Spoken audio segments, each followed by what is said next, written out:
Everyone, and welcome back. So we're doing a deep red ruby, and I literally, like just finished this, started posting it, and all of a sudden the entire Facebook world was like, "This is so difficult to do. How do we do this?" Okay, dear God, calm down. Um, um, I understand that being like a dark red, you have a hard time shading it, and that can be frustrating. So I've got my colors laid out for you here, okay? And if you don't have all of these reds, that's cool, dude. Don't sweat it. It's not a big deal. Okay, so I have Deep Scarlet Red, which is just a bright red. Permanent Carmine, which is a little darker, slightly more pink. Matter in what? We don't know, but it's a little bit more of a, I would say a slightly dark pink. It's got more of a bluish tint to it than this does. This is kind of an orangey red. And then dark red, which is just kind of, maroon, basically, dark red. Delft Blue. Now, this is like as purple as you get, like as dark purple as you get without being like dark blue, basically.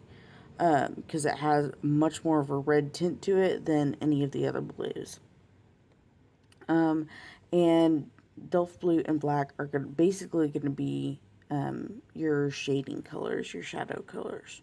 Okay, so let us begin because I love reds, and rubies are incredibly beautiful, but I like dark reds because I think they're like powerful and stuff. I don't know. They're just cool. I like them. It's a great color. Okay, so, like I said, if you don't have all of these reds, that's cool. Pick out like a deep red and pick out like a bright red. Like, that, seriously. If you have Prismacolors, your dark red would be like Tuscan Red, I think. I'm not sure about these because I don't have enough Prismacolors. I only have the 24 set of Prismacolors, and I'm not familiar with all of their names and whatnot. Um, I would guess just like violet, and maybe there's a special Prisma black that I don't know about, but black, okay? So, let's see, Deep Scarlet Red is my first one, and I just go over my entire thing with this because this is your base color. This is your lightest color. It is the one that you need at the bottom. I'm going to be using odorless mineral spirits to blend it out. And what you need for this is just to be patient with it. If you don't have odorless mineral spirits, or if you're blending with a blender pencil or whatnot, that's cool. Don't worry about it. Take your time and just go really smoothly so that your bottom layer, your first layer of color, is just really smooth. I'm going to show you here what my little blender thingy does. I gotta clean it first, sorry.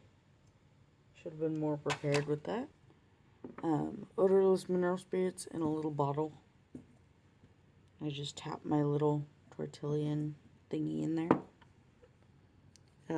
And you don't have to like rub it or touch it hard. Like, odorless mineral spirits dissolves the binder in the pencil so that you can move the pigment around, and it helps fill up all the little white holes in the paper.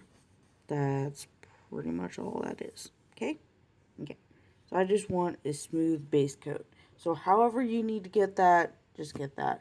If you want to use, I don't know, you could probably use a red Sharpie if you even wanted to. And then just use like the Tuscan Red and the black over it. I don't know. Anyway. Let's keep going. Here we have, I just used Deep Scarlet. Okay. So Permanent Carmine is my next one. And like I said, it's a little bit darker. And so I just go around and I begin building the depth of the gem. which means you go around where you want your reflected light to be, basically, where the light's coming down and hitting the bottom of the gem that you see.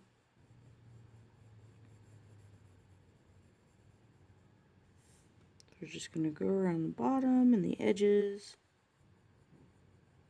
and then begin bringing it up gently. And then up here, because that's going to be shadowed in anyway, just going to go across the top of it. And then just kind of be gentle with it in here. Because if you want a really good gem, you want to make sure that it's blended really well. I don't even know if you can tell that. Okay, I can tell it. That it's there. Okay. Just like that. You want it all blended together very smooth and whatnot. Okay, next one is matter. What this pencil is madder than, I don't know, but it is madder than something. As in angrier. I don't understand why polychromos are named what they are, but they are. So, doing the basic same thing. I'm just going to continue building around the edge. Just so that I know I'm making more depth and more depth with each one. I'm putting some layers of red on here that help capture that.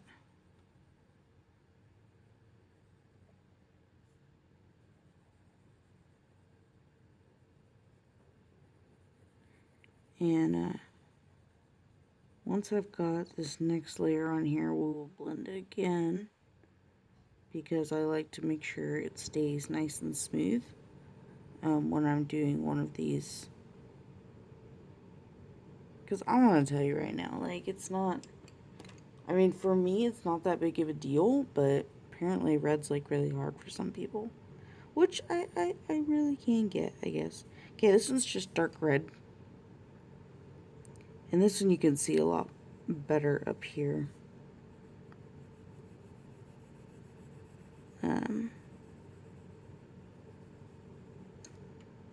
If you're using Prismacolors, be aware that you might end up with some wax bloom if you're doing all of these layers. Polychromos are oil-based, so I really don't have that problem. And with the cardstock that I use, I can layer and layer and layer, and it doesn't usually bug it. So,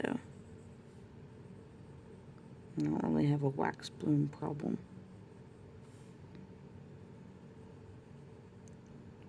Okay. So I'm just going around, getting edges darker, and kind of building a little bit of that volume, kind of showing where the light is coming down, hitting the bottom of the gem, coming back up where we're seeing it. Okay? Alright. Onto our Delft Blue. Use purple if you don't have Delft Blue. Use like a dark purple, like violet or mauve or whatever. This is where some of the fun comes in, because Delft Blue or purple on top of red really just turns it into a shadow, basically. And I think I actually have a red, hold on, thingamabobber up here. Yeah, I do, hold on. Okay, so, see the shadow up here? That's what you're making, basically, is that shadow where the light is gonna hit. Now, obviously, I'm not doing the light from this angle because I want to do it from this angle, but whatever. Okay, so I always like to have, like, my default is for light to come from this angle. Why that's my default, I have no idea.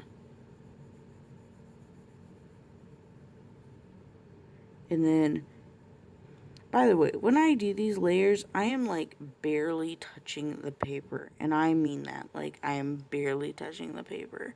If you're really, really heavy-handed, you can always practice doing light layers by really, really sharpening, like sharpening to a supreme point any of your colors, and then practice coloring with them without breaking the point of it. Like, just sharpen it like super, super sharp, and then try coloring like from really, really light to really, really dark without breaking the point. And that will help you with your pressure.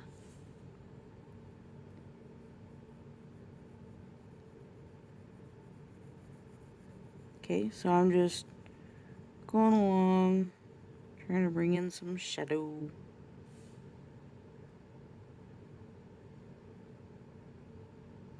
I'm gonna come along down here. We'll bring in some more of that shadow.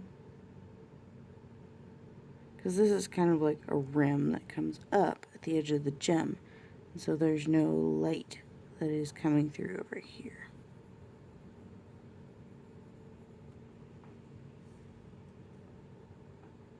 Okay.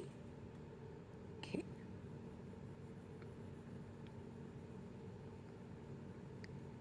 So I just go over it different ways. I mean, just so gently. Because I just want a gentle buildup of the color until it looks right. I'm going to grab my little blender again.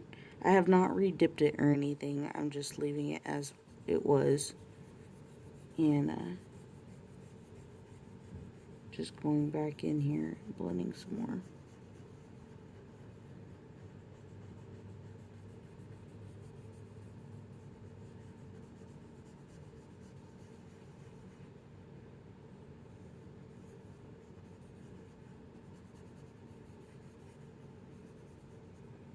Alright, so.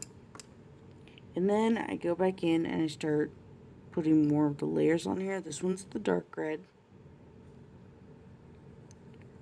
Just because sometimes I feel like the blending of it kind of takes down the vibrancy of the color, and I like to make sure that the vibrancy, and the vibrancy is like how intense, how bold the color is, right? Okay, so that's what I want to make sure that I don't lose, especially in a gem that's red. Like, that's kind of what you want from it, is bold and such. So, alright. Got the red back on there. Gonna do another layer of Delft Blue. And of course, you don't need to do as many layers and stuff as I do. It's just how I do this. It's kind of a process for me. I know, I'm silly. I'm kind of a perfectionist about it, but that's the way I like it, I guess.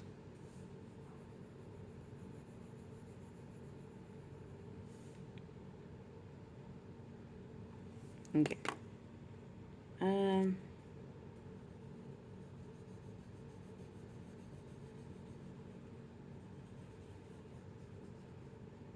Alright. Now, we're going to grab our black, and we're going to go in here. And you're going to get these edges back here pretty dark. Again, use really light pressure because it is black. You're wanting to shadow it. You're not wanting to black anything out. Okay? So I'm going around some of the edges. Not all the way down. Like, you can go down here, but don't go all the way over there unless you are really, really wanting to get the edge super dark. And I only want this edge to be like really, really dark.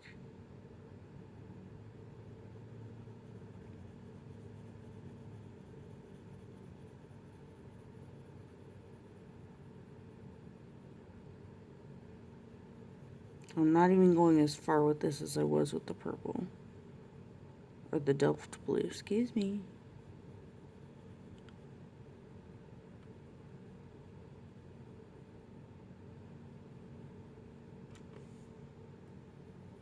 I had a time and a place where I thought gothic style was really, really cool, so I loved all things really, really dark. I think this kind of stems out of that somewhere. Anyway, that's how dark it is. And then, yeah, we're going to go ahead and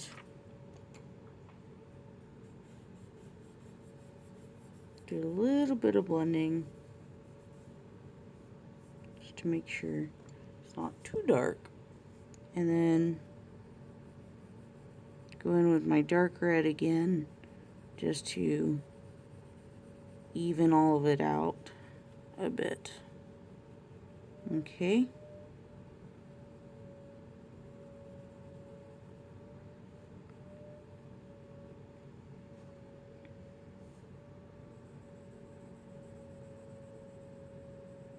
I think I actually might go back up to my light red. Where is it?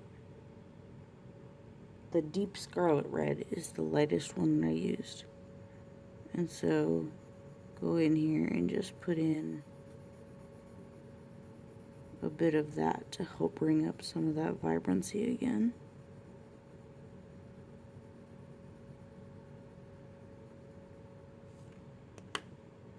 And I'll blend that as well. Like that. Ta-da! Okay. Alright, and then all you have really left is do your setting. I did mine on the other one with just a gray and a black.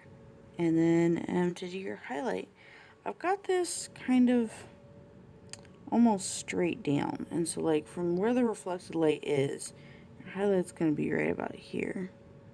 So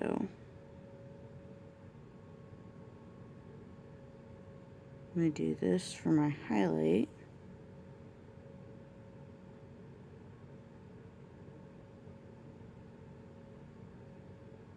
Kind of color it in a little bit. And then real quick, I'm going to go in while the gel is still kind of juicy there. With a blender pencil, because blender pencils are basically clear. I'm going to cut out my little window spots on there. Kind of clean up some of the edges.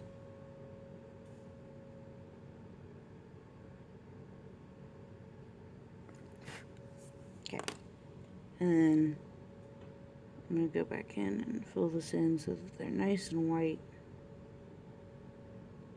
A pretty little highlight here. I like pretty little highlights. I know gel pens can be finicky, and I did a whole little video on just what you can do to help with your gel pen if you have problems with it, and what some of the most common ones are. So check out my channel and find that video. It's not difficult to find, it's pretty recent still, so. But if you're having problems with your gel pen, check out that video.